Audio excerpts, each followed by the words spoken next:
Good day everyone, I'm Naomi Singgahan, a mathematics teacher. So for today's lesson, let's have this our objective. So what I need to know, so the learners are expected to define experiment, outcome, sample space, and event.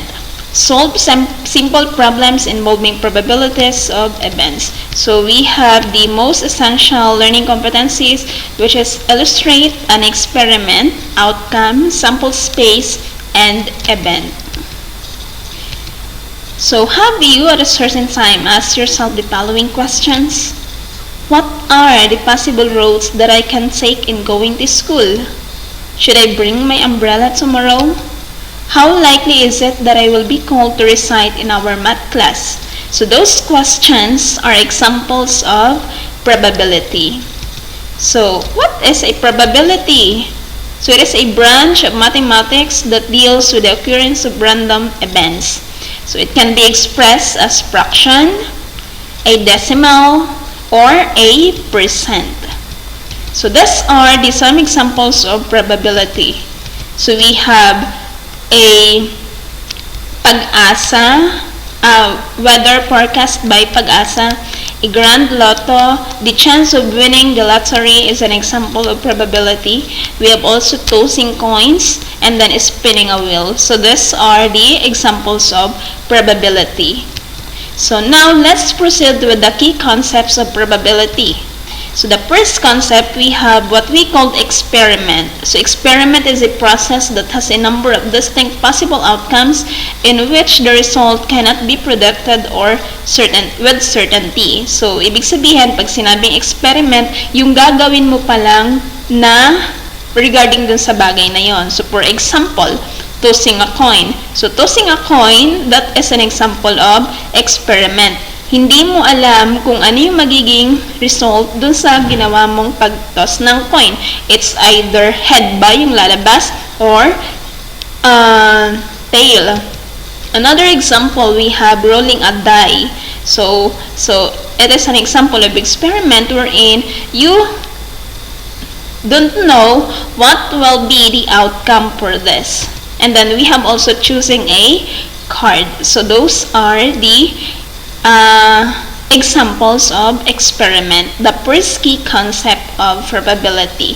So tossing a coin, rolling a die, and then choosing a card.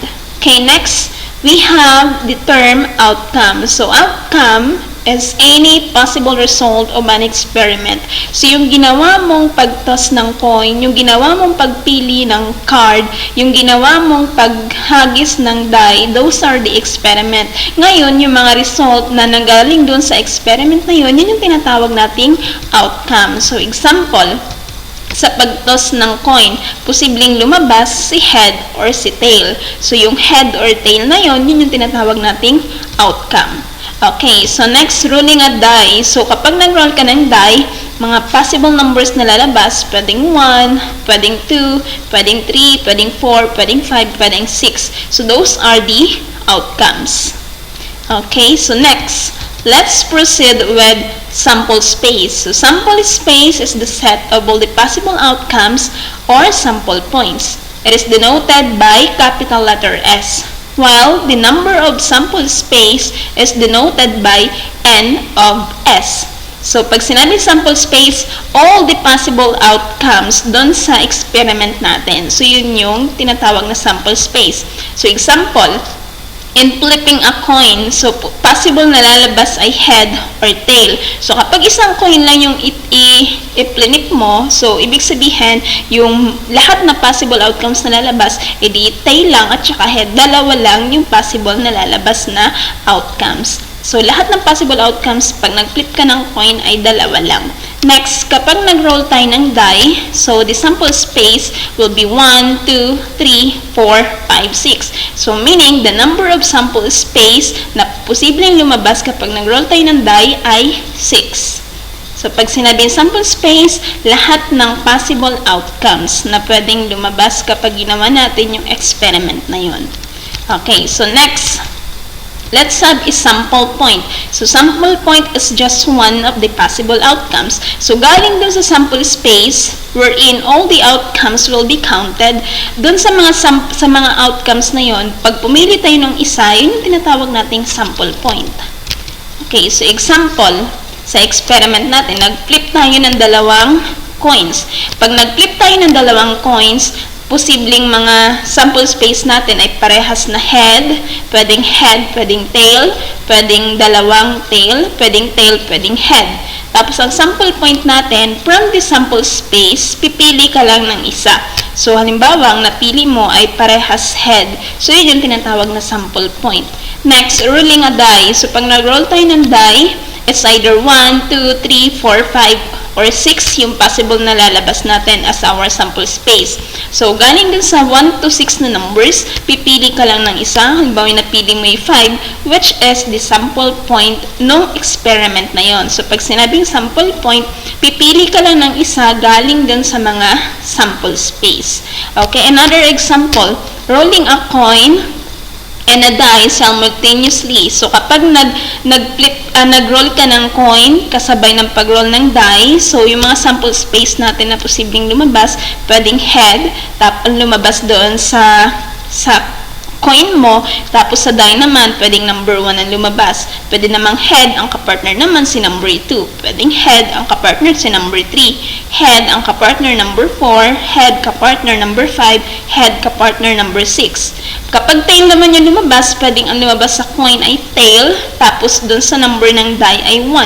Pwede ng tail at 2, tail at 3, tail at 4, tail at 5, and tail at 6. Doon sa mga possible sample space na yon, pipili ka ng isa, which is the sample point. So, halimbawa, napili mo tail at saka number 3. So, yun yung tinatawag nating sample point. Next, drawing a card from a deck of 52 cards. So, kapag draw tayo ng 52 cards, so yung mga possible sample space na lumabas, pwedeng 13 diamonds, pwedeng 13 hearts, 13 spades, 13 clubs. Doon sa 13 clubs, we have ace, 2, 3, 4, 5, 6, 7, 8, 9, jack, queen, and king. And then from the sample space na yon, so pipili ulit tayo ng sample point. Halimbawa, ang napili mo, king of hearts. Bakit hindi po pwede na king lang? Kasi sa king, may spade, may heart, may diamond. So, for specific, ay lalagay natin ay king of hearts. So, again, ulitin natin, pag sinabing sample space, lahat ng possible outcomes na galing dun sa experiment. Pag sinabing sample point, pipili ka lang ng isa from the sample space. Okay, next, let's have the term event. So, event is any set of one or more outcomes satisfying some given conditions or simply a subset of sample space. So, para lang din siyang sample point, but then, it has a given condition. So, example, getting a 3 tails when flipping a coin. So, yung pinakang condition niya, flipping a coin tries getting tails. So, yung kanyang pinakang condition. Next, we have choosing a king from a deck of cards. So, any of the 4 kings. Yun yung pinakang conditions niya. Next, getting an odd number when rolling a die. So, pag nag-roll tayo ng die, possible na mga lumabas ay 1, 3, at 5 since those numbers are examples of odd numbers. Okay, so next, let's have some sample problem solving in probability. So, simple problems only. So, let's have the number 1. Earl Dorrance is asked to choose a day from a week. What is the probability of choosing a day which starts with letter S? So, if we're going to enumerate the days of a week, so we have Monday, Tuesday, Wednesday, Thursday, Friday, Saturday, and Sunday. So, since the condition, you will just choose a day which starts with letter S. So, what are the days in a week that starts with letter S? So, we have Saturday and Sunday. So, we have 2 days that starts with letter S. And then, so since the total number of days is 7 days, so we'll just, for us to answer this question, we're going to divide the days with letter S, starts with letter S, to the total number of days. So we have, the answer is 2 over 7. So we have 2 days which starts with letter S, and then the total number of days for a week is 7. So the answer is 2 over 7. So always remember that you will use the operation division, and then kung ano yung tinatanong, yun yung magiging numerator, and then the denominator will be the total number of the given condition. Okay, so number 2. If, let's have the problem number 2. If a letter is chosen at random from the word perseverance, what is the probability that the letter chosen is letter E? So we're going to count how many letters are there in the word perseverance. So 1, 2, 3, 4, 5, 6, 7, 8, 9, 10, 11, 12. So there are 12 letters in this word. So since we are just asked to have the probability of choosing letter E, so let's count the letter E. So 1, 2, 3, 4. So there are 4 letter E's in the word perseverance. So 4, and then the total number of letters is 12. So the answer is 4 over 12 or 1 over 3. Why is it 1/3? Because 4 over 12 can be simplified, or both numbers divisible by 4. So 4 divided by 4, we have 1, and then 12 divided by 4, we have 3. As long as the answer needs to be simplified, you need to have the simplified form as the answer. Okay, next problem, number 3. So a box contains 7 red balls, 5 orange balls, 4 yellow balls, 6 green balls, and 3 blue balls. So what is the probability of drawing out an orange balls? So for us to answer this one, we're going to add all the numbers. So 7 plus 5 is 12, 12 plus 4 is 16, 16 plus 6 is 22, plus 3 is 25. So the total number of balls is 25. So since we are just asked to get the probability of orange balls, so how many orange balls? So we have 5. So therefore, the answer will be 5 over 25. If we're going to get the simplified form of 5 over 25, the final answer is 1 over 5. Since both numbers are divisible by number 5. So 5 divided by 5 is 1, and then 25 divided by 5 is 5.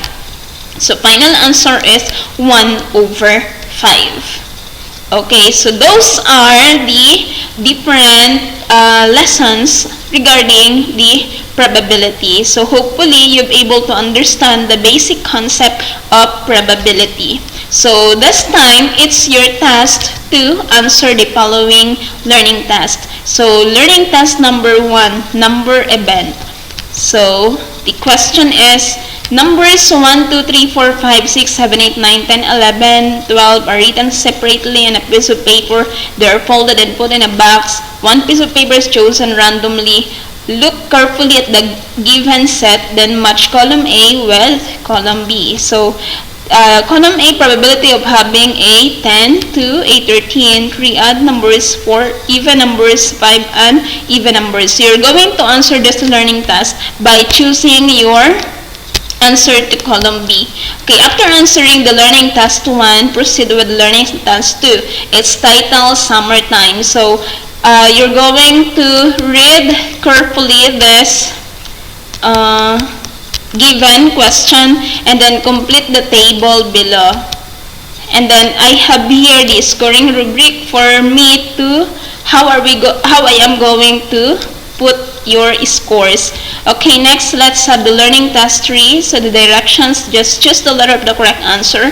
So it is a multiple choice question. So if you're able to understand all the lessons regarding probability, so you're able to answer this one, I am sure that you will get the answers correctly. And then you have also the table wherein you're going to complete this. The experiment is about spinning a wheel with letters from A to Z. So those are the learning tasks that you're going to answer. And then after answering those learning tasks, you're going to put your answers also in this reflection. So I understand that. So you're going to continue the process by examining yourself, and then I realized that, and then I need to learn more about blank. So those are the lessons for today about probability.